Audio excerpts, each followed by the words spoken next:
Sindh high court का police को traffic signals पर भिखारियों के खिलाफ ग्रैंड ऑपरेशन का हुक्म। शहर के किसी भी सिग्नल पर ख्वाजा सलामत, खातीन या बच्चे भिखारी मौजूद ना हो।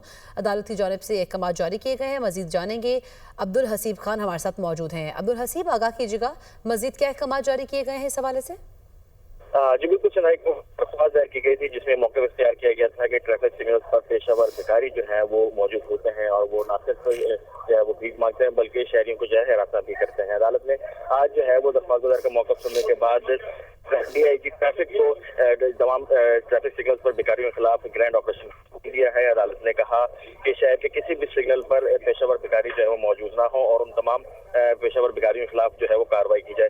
अदालत के साथ साथ ये भी ऑब्जर्वेशन थी कि जो पेशावर भिखारी हैं ये ट्रैफिक सिग्नल पर शहरियों को परेशान भी करते हैं, इसके साथ साथ हिरासत भी करते हैं, तो लिहाजा ऐसे तमाम अफराद के खिलाफ कार्रवाई की जाए जो शहरियों की परेशानी या हिरासानी के जो है वो सबब बनते हैं। अदालत ने DIG ट्रैफिक से जो है वो ग्रैंड ऑपरेशन के बाद जो है वो अमल दरामद रिपोर्ट भी तलब की है। जी ठीक है, बहुत शुक्रिया अब्दुल हसीब खान, आप हमें आगाह कर रहे थे।